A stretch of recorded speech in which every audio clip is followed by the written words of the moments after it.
हमारे कौमी सदर बैरिस्टर असदुद्दीन अवैसी साहब की सदारत में मुनक़िद किया जा रहा है।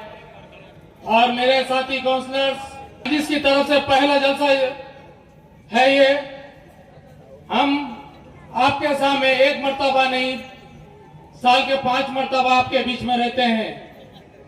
मजलिस बोलती नहीं बतलाती है।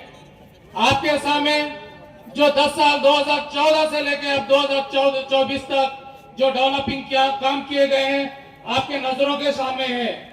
आप बखूबी जानते हैं 2005 में जब गंगाधर साहब चेयरमैन तक और जुस्तजू से आप लोगों की ताकत से जब मजलिस को दोबारा इख्तियार मिला, जाबिर अहमद को वाइस चेयरमैन बनाया गया, तो आप देखते हैं कि भैंसा हमेशा आगे बढ़ता गया है।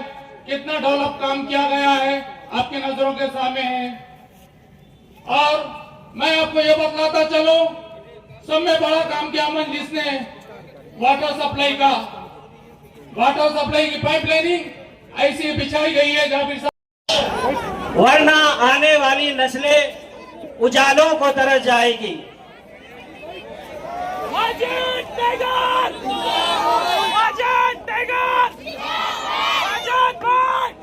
औज़ुबिल्लाहिमिनश्शैतानिर्रजीम, बिस्मिल्लाहिर्रहमानिर्रहीम, नहमदुहु व नुसल्ली अला रसूलिहिल करीम, अम्मा बाद।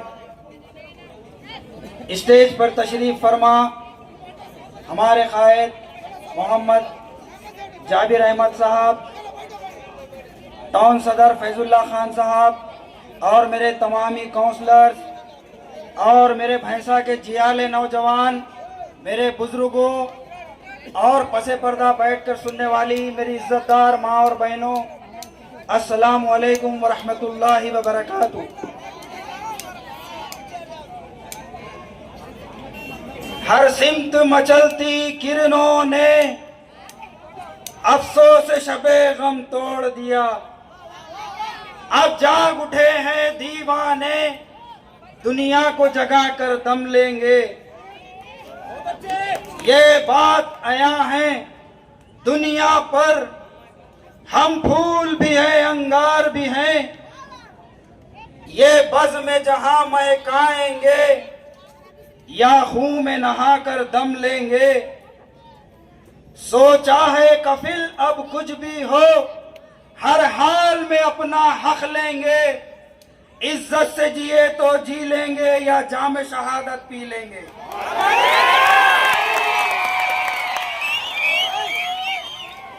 आज का ये इंतखाबी जलसा पहला जलसा है। ये हमारी खुशनसीबी है कि तेलंगाना के बल्दियाती इंतखाबात में आज बड़े सालों के बाद में हमारे कौमी सदर बैरिस्टर असदुद्दीन अवैसी साहब आप लोगों से मिलने के लिए, मुखातिब होने के लिए अभी निर्मल से निकल चुके हैं। थोड़ी देर में हम लोग सब उनको सुनेंगे। अपनी बात ख़त्म कर दूंगा। आप लोग सब जानते हैं कि मजलिस की कारकर्दगी भैंसा में जाबिर अहमद साहब ने जब से हम लोगों की यानी कि भैंसा के सारे अवाम की, ख़ास तौर पे मुसलमानों की हर हाल में नुमाइंदगी करते हुए, चाहे सियासी प्लेटफॉर्म पे हो या समाजी प्लेटफॉर्म पे हो या कोई जैसे कि लॉकडाउन का पिछली मर्तबे ऐसा दौर आया सारी दुनिया के अंदर कि अगर किसी की तिजोरी में अगर करोड़ों रुपए भी रखे हुए थे तो वो भी उस टाइम पे गरीब था।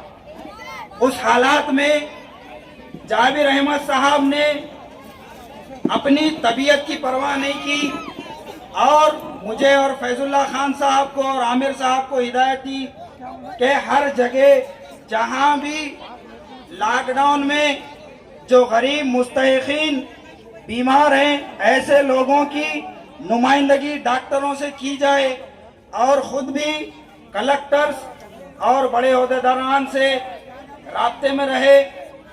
तो मैं आपको इस बात से बनाया 2 लाख में 170 में 180 में दिया, गरीबा उसमें जी जाते, उन्हें बना मदीना में आके रहते हैं। 2 लाख में बिका हॉलीलैंड का फ्लैट।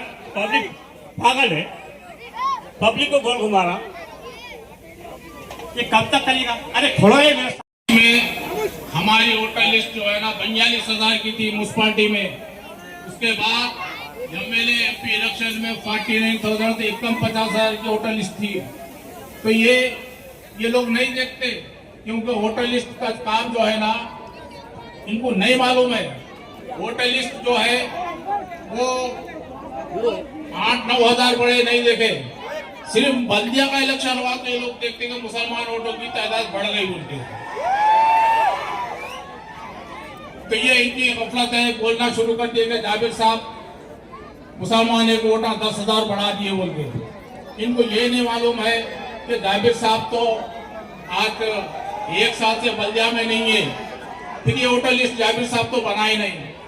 ये जो वोटर लिस्ट जो है एमएलए इलेक्शन में थी, एमपी इलेक्शन में थी, ये लोगों के जो इशारे थे आप लोग देखो। क्या बात, क्या हुआ, क्या हुआ, नहीं दिख रहा क्या? बैठो बोलो। तो ये चीज है। फिर एक नई चाल चली, हमारे सबसे जाने दुश्मन तो हमारी बीजेपी है सबको। उसके बाद उससे ज्यादा जाने दुश्मन है ना नारायण पटेल, जो हंदा बोलते उसको नहीं निकल गया। ये नारायण पटेल को 2009 में टिकट नहीं मिला था। इसको कहां से? तेलुगु देशम से। ये बेहोश हो गया, हमारा नारायण पटेल, रामराव पटेल बेहोश हो गया।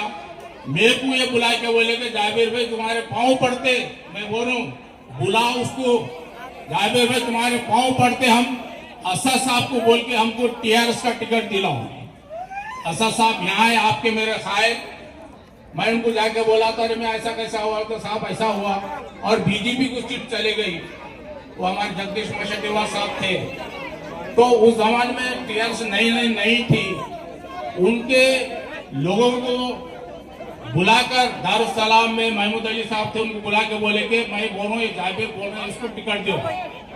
तो उस जमाने में हम जो है ना, ये 2 सीटों का मुकाबला था, 2 सीटों को पकड़ लेंगे। हमारे को सीट नहीं दिया, दूसरे को सीट दिया बेचारे को, जो परसों गिरा हुआ। तो इसको इतना डर है मजलिस से, ये मजलिस का डर जो है ना उसको कभी भी सोने नहीं देता। अब हमेशा जो है ना जाबिर जाबिर जाबिर, हर चीज में जाबिर से, लेकिन उन्हें बीजेपी वाला भी वैसी, कांग्रेस वाला भी वैसी, टीआरएस वाला भी। ये लोग जो है ना सिर्फ जैसा हैदराबाद में भाईजान है कौन, बड़े बड़े भाईजान, छोटे भाईजान। यहाँ पे वो यहाँ जाबिर साहब छोटे भाईजान थे, छोटे भाईजान। वो एमएलए का इलेक्शन हुआ था, आप लोग भी सुने होंगे। किधर की क्या है कि मेरा पता भी नहीं है एमएलए इलेक्शन में। ये रामराव पटेल क्या बोला, ऐसा नारा लगाओ कि छोटे अवेशी घर में बैठते इलेक्शन के वक्त जाबिर साहब काम आते आपको। अब नारायण पटेल साहब जो है ना उनको इतनी जलन है मजलिस से कि बोल ही नहीं सकते। अब एक चाल चले इन्हों कैसा कि जाबिर को हराना है, तो कैसा बीजेपी में तो दम नहीं है। आज भी बोल रहा हूँ, चैलेंज बोल रहा हूँ, कांग्रेस का एक भी काउंसलर नहीं आता, देख लो आप लोग, जमानत नहीं बचते उनके, मगर जाबिर नहीं आना। जाबिर की विकेट गिराना जरूरी है फिलहाल। उनको नहीं मालूम भैसे का मुसलमान इतने मुजाहिदीन है, ये उनको हवलों को नहीं मालूम। जाबिर घर में बैठ के इलेक्शन लड़ता, तेरे वैसा गली गली नहीं फिरता उसे, लेकिन मुझे यकीन है मेरे लोग मुझे चाहते, मेरी जमात को चाहते। उसी वजह से लोग परेशान है कि जाबिर की विकेट पहले गिराओ। अब लगा लिए किसको, अभी फैजुल्ला साहब क्या क्या बोले नहीं मालूम, उन्हें बराबर का नहीं उन्हें, उसको पकड़ के क्या करे, 1.5 करोड़ में सौदा करे। 2 सीट कम करना कहते हमारे, आपके 2 सीट कम करना कहते खाली। देखो तो 2 सीटों का फर्क है, 2 सीटा कम कर रहे तो कौन बनते? जाबिर साहब ने बना तो बना, उनका दुल्हे भाई बना तो, कोई भी बना, बीजेपी बना तो, कुछ भी बना तो, मैं नहीं बनना करता। अब देखिए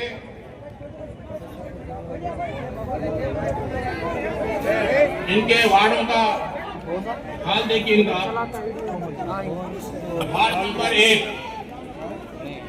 वार्ड नंबर 1 में 792 वोट है, मेजॉरिटी हिंदू भाइयों की हमारी, वहां पे बीजेपी कैंडिडेट नहीं डालती। और ये हंदा जो है ना नारिया, एक गुर्रा गुर्री के आने वाले उसको टिकट दिया। तो इन लोग क्या है, मीटिंग कहाँ करते, मंदिरों में कर रहे कि हमारे 790 वोट तेरे को पूरे पड़ जा रहे, खाली मुसलमान एक 200 वोट तू कट कर ले, नंबर 1 हो गया। उसके बाद 22 नंबर जो है ना, वहां पे 1290 हमारे मेजॉरिटी हिंदू भाइयों की है। वहां पे क्या करे, ये नारिया और ये लंगड़ा दोनों मिलके एक मुसलमान को टिकट दे दिए कि बेटे दोनों लड़ लिए तो बीजेपी नहीं निकल जाती बोलते। ये हालत इनके। फिर 24 नंबर 1, इसमें क्या है 565 हमारी मेजॉरिटी हिंदू भाइयों की है। यहाँ पे क्या करे, कांग्रेस बीजेपी वाले जो है ना अपना कैंडिडेट डाले, कांग्रेस कैंडिडेट नहीं डाली, वहां पे बीजेपी वाली कैंडिडेट डाल के क्या करे, आखिर में विड्रा कर लिए। वो तीनों चाहे अब यहाँ पे 3 के 3 भी पक्के मुसलमान हमारे एमआईएम के 2000 करते रहे। अब उसको कहां से लाके लाने के, वो लौंडा है, बाप का ऑपरेशन जो है ना 4 घंटे का ऑपरेशन चला। 4 घंटे के ऑपरेशन में दोनों के दोनों भी यहीं थे, बाप के साथ नहीं थे। जो बाप की खिदमत नहीं कर रहा हुआ कौम की खिदमत क्या कर सकता। तो इसको क्या बोले, 565 वोट तेरे को हम डाल देते पूरे हिंदू लोग डाल के। अब तू 200 वोट मुसलमानों का खरीद ले, तू काउंसलर बन जाता, जाबिर साहब हार देते। तो वो बेवकूफ जो है ना, कभी 2000 दे तुम मरा एक वोट को, कभी 5000 दे तुम मरा, कभी 15000 घर को दे तुम मरा। वो बच्चे आए पूरे महल्ले के, साहब ऐसा बोला, पहले ले लो उसके पैसे पहले ले लो उसको, काम तो अपना पहचानने का पहचान लेना बोले। उसको ये मालूम होना बेटे पैसे लेके भी मस्जिद वाले कितने बदमाश रहते बोले, पैसे ले रहे उससे। आप देखो डब्बा खुलने के बाद देख बेटा तेरी क्या हालत होती, देख लो। उसके बाद 25 नंबर वार्ड 340 वहां पे मेजॉरिटी हिंदू भाइयों के है। तो वहां पर क्या है, कैंडिडेट था वहां पे मुस्लिमीन के उम्मीदवार मोहतरम अब्दुल खादर साहब हैं। वार्ड नंबर 2 से मोहम्मद आमिर अहमद साहब हैं। वार्ड नंबर 3 से मोहतरमा तबस्सुम बेगम साहिबा। वार्ड नंबर 5 से मोहतरमा नेहा सीनिन। वार्ड नंबर 6 से मोहतरमा गंगा सागरा। वार्ड नंबर 7 से मोहतरमा जेड नीला साहिबा। वार्ड नंबर 13 से मोहतरमा दागदे नम्रता। वार्ड नंबर 15 से मोहतरमा फरजाना बेगम साहिबा। वार्ड नंबर 16 से भैंसा के सदर फैजुल्ला खान। 17 से मोहम्मद नजीर अहमद। 18 से मोहतरमा खदीरा बेगम साहिबा। वार्ड नंबर 19 से मोहतरमा रोहा सुल्ताना साहिबा। वार्ड नंबर 20 से मोहम्मद जाबिर अहमद साहब। 21 से मोहम्मद अब्दुल माजिद। 22 से अंजुम बेगम। 24 से मोहतरमा फरानाज। 25 से मोहतरमा हुमेरा बेगम साहिबा। और वार्ड नंबर 26 से मोहतरमा नाजिया बेगम साहिबा। मेरे अजीज दोस्तों और बुजुर्गों, ये मजलिस इत्तेहादुल मुस्लिमीन के उम्मीदवारों के नाम मैंने आपके सामने रखा हूं। अब मजलिस इत्तेहादुल मुस्लिमीन भैंसा के लिए क्या करना चाहती है। मजलिस इत्तेहादुल मुस्लिमीन इंशाअल्लाह हमारे अराकीन बल्दिया की कामयाबी के बाद भैंसा में एक मॉडर्न स्लॉटर हाउस की तामीर का काम शुरू करेगी इंशाअल्लाह ताला, ताकि हमारे कुरैश बिरादरी के लोग जिनका प्रोफेशन यही है और उनको एक अच्छे तरीके से वो अपना काम कर सकेंगे। मजलिस इत्तेहादुल मुस्लिमीन जंक्शन डेवलपमेंट करवाना चाहती है भैंसा में, वार्ड्स और स्लम एरियाज के लिए, और ख़ास तौर से हमारे दलित के वार्ड्स में, कम्युनिटी वार्ड्स में यहाँ पर स्पेशल फंड से काम करवाया जाएगा। तीसरा ये कि पिछले 10 साल में भैंसा में जो तरक्याती काम अंजाम दिए गए वो है कि ओवैसी नगर और दूसरे सब इलाकों में 25 करोड़ की रोडें डाली गई, ड्रेन और स्टॉर्म वाटर ड्रेन तमाम वार्ड्स में भैंसा के 15 करोड़ की लागत से काम करवाया गया। मिशन भगीरथा के तहत वार्ड्स में पानी के टैंक बनाए गए, 4 टैंक 50 लाख लीटर की कैपेसिटी और उसकी कुल लागत थी 40 करोड़ रुपये। Central lighting pole high mast light लगाया गया 15 करोड़ की लागत से, डिवाइडर और जंक्शन बनाए गए 15 करोड़ की लागत से, 250 सीसीटीवी कैमरे लगाए गए, पुलिस स्टेशन में कंट्रोल रूम बनाया गया 5 करोड़ बल्दिया के फंड से, आसरा पेंशन 14,000 पूरे वार्ड्स में दिए गए, एससी कॉम्प्लेक्स मेन रोड पर 20 दुकानें हमारे दलित भाइयों के लिए बेरोजगार बच्चों को दिया गया, अंबेडकर स्टैचू जो बस स्टैंड पर था उसके लिए जमीन दी गई और Ambedkar statue Siddharthnagar ward number 13 में काम हुआ। एक बीफ मार्केट बनाई गई 50 लाख की लागत से और कुंटा एरिया में ओवैसी नगर में ड्रेन बनाया गया 3 करोड़ की लागत से, बैतुल खला 3000 लैट्रीन बैतुल खला की मंजूरी दी गई और एक की लागत थी 3,60,000 रुपये। खबरस्तान और वैकुंठा दामम का तमाम समुदायों का, मुसलमान का, हिंदू का, दलित का बनाया गया 3 करोड़ की लागत से और फिर डंपिंग यार्ड और सीवरेज प्लांट, ये काम 10 साल में हुए हैं। आरएसएस वालों को रात में नींद नहीं आती। अब के जो लोग आज विड्रॉ हो गए, मेरे आने से पहले विड्रॉ हो गए,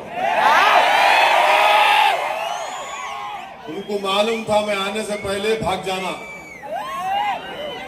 तो अब ये सच है या झूठ है बोलो? ये सच है। आरएसएस वालों गोलवालकर ये बात कह रहे हैं, कौन थे वो लोग जो महमूद गजनवी के साथ सोमनाथ की मंदिर को लूटे? उनका नाम बोलो। आप नहीं बोल सकते। और मेरे अजीज दोस्तों और बुजुर्गों, आज जो भैंसा में अभी जावेद साहब बोले कि वार्ड नंबर 24 में यहां पर आरएसएस के लोग, हिंदू वाहिनी के लोग एक आजाद को सपोर्ट करो बोल के बोल रहे, और यहां पर कांग्रेस भी नहीं है। यानी ये पूरे तेलंगाना में भैंसा एक वाहिद जगह है जहां पर कांग्रेस पार्टी भैंसा की ओपनली आरएसएस को बोल रही आई लव यू।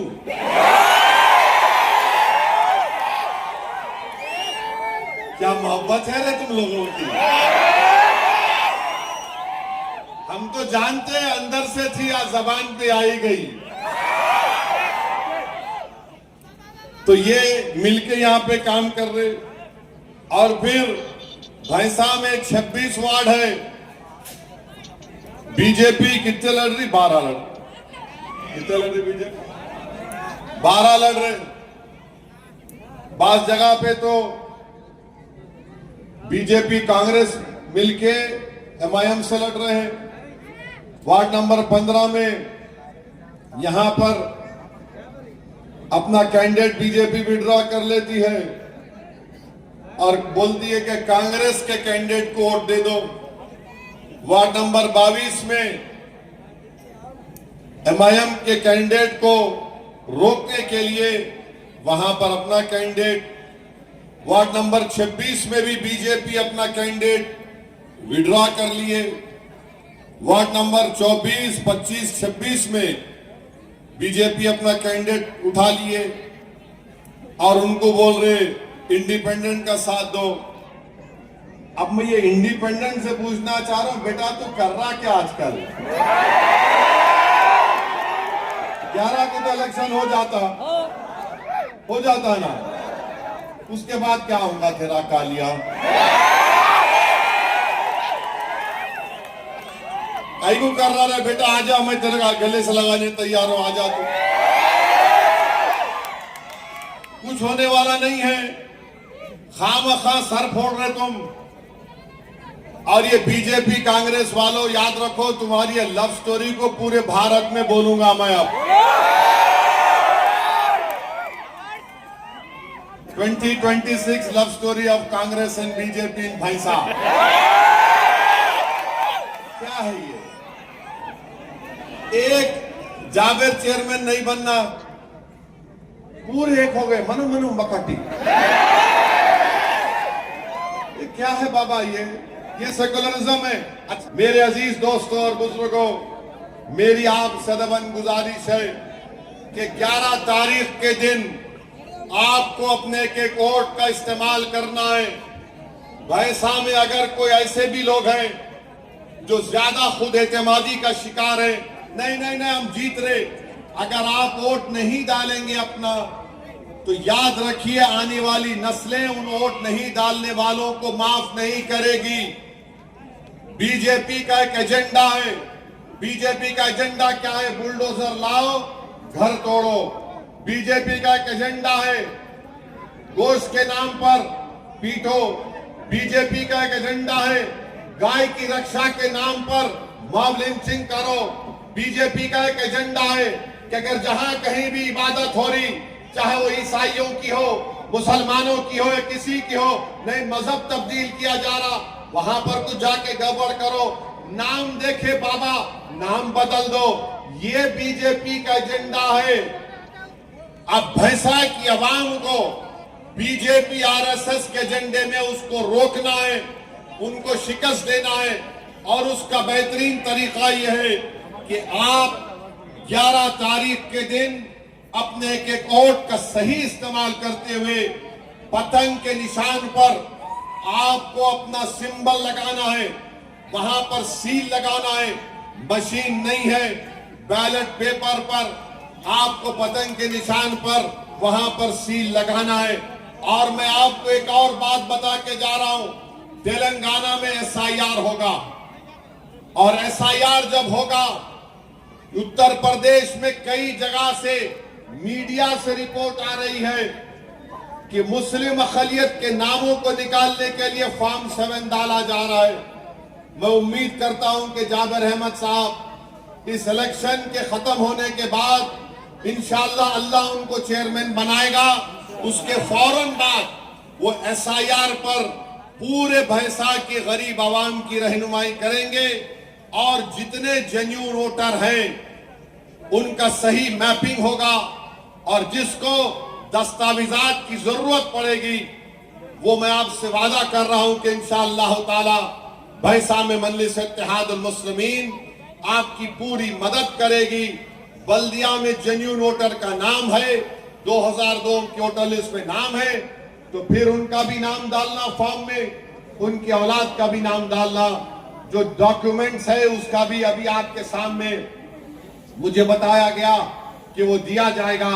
मेरी आपसे एक ही अपील है कि बीजेपी, आरएसएस, कांग्रेस की साजिश का शिकार मत होइए। क्यों एक भैंसा से दुश्मनी क्यों है? क्योंकि यहां पर आपके वोट से आपका नुमाइंदा चेयरमैन बनकर आता है। दुश्मनी क्यों है, नफरत क्यों है?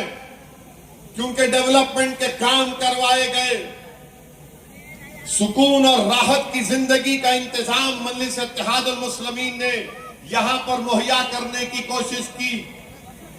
हमने बीजेपी और फिरका परस्ती के एजेंडे को यहां पर नाफिज होने नहीं दिया। मजलिस कभी किसी मजहब के खिलाफ थी, ना कभी रहेगी। मजलिस ना हिंदू भाई बहनों के खिलाफ थी, मजलिस ना किसी दलित के खिलाफ थी, मजलिस ना किसी बैकवर्ड क्लास के खिलाफ थी, ना ईसाई ना सिख किसके खिलाफ नहीं है, ना रहेगी। मगर हम मसावात और हुकूक और हिस्सेदारी की बात करते हैं, हम फिरका परस्ती के ताकतों को कमजोर करने का प्रोग्राम लेकर आगे बढ़े हैं, तो मेरी आपसे दबन गुजारिश है कि ये आपका शहर है और पूरे भैंसे की मिसाल सिर्फ तेलंगाना आंध्र प्रदेश में नहीं पूरे मुल्क में दी जाती है कि आखिर ये कैसे लोग हैं भैंसा के जिनका इत्तेहाद एक किले की ताकतवर दीवारों से ज्यादा ताकतवर है। लोग मुझसे पूछते हैं, असद साहब आखिर भैंसा में ऐसा क्या है कि जो दूसरी पार्टी यहां पर कामयाब नहीं हो सकी? आखिर भैंसा की आवाम में आखिर ये है क्या कि जो कोई आता यहां पर सर पटक के मायूस होकर चला जाता? मैं उनको एक ही कहता हूं कि भैंसा की आवाम गयूर आवाम है। भैंसा की आवाम जालिम को पहचानती है, भैंसा की आवाम गद्दारों को पहचानती है, भैंसा की आवाम फिरका परस्ती की ताकतों को पहचानती है, भैंसा की आवाम हिंदू मुस्लिम इत्तेहाद के जो खिलाफ है उनको पहचानती है। भैंसा की आवाम अपने वोटों से अपनी लीडरशिप को चाहती है और वो कभी भी उस किले को कमजोर नहीं करेंगे जिसको हमारे बुजुर्गों ने अपने खून और अपने आंसुओं से अपने दुआओं से इसको ताकतवर बनाया। ये तुम्हारा इत्तेहाद याद रखो नौजवानों, भैंसा में ये सिर्फ महीने 2 महीने में नहीं तामीर किया गया, इसमें हमारे बुजुर्गों ने अपना खून लगाया, अपनी आंसुआं लगाई, इसमें उनकी कुर्बानियां हैं। अरे कभी इस जाबिर से पूछो जो आज तुम्हारे सामने नजर आता चेयरमैन, मैं जानता हूं कई मर्तबा जाबिर को भैंसा से पुलिस भगा देती थी कि तुम इतने दिन तक भैंसा को नहीं आना। दुश्मन आता है इसलिए ताकि जो लोग नहीं पसंद करते कि तुम्हारी जमात का कोई नुमाइंदा यहां पर इतनी ताकतवर मौक़िफ़ को इख्तियार कर रखे। तो मैं आपसे अदबन गुजारिश करने आया हूं, दुश्मन को शिकस्त दो, उसके इरादों में उसको नाकाम कर दो, उसके मंसूबों पर पानी फेर दो। तुम एक शीशा पिघली हुई दीवार की तरह मुत्तहिद हो, उस इत्तेहाद को और मजबूत कर लो। और उनसे हम पुकार कर कहेंगे, दुश्मनों से हम पुकार कर कहेंगे, बीजेपी आरएसएस हिंदू वाहिनी से और उन मीर जाफर और मीर सादिक से, बेटा आजमाओ उनको, आजमाओ। ये इत्तेहाद की दीवार गिरने वाली नहीं है इंशाअल्लाह ताला। जाबिर अहमद मर जाएगा, असदुद्दीन ओवैसी मर जाएगा, हम कब्रों में हमारी हड्डियां गल जाएंगी, मगर खुदा की कसम ये भैंसा हमारा किला था और हमें कहा जाएगा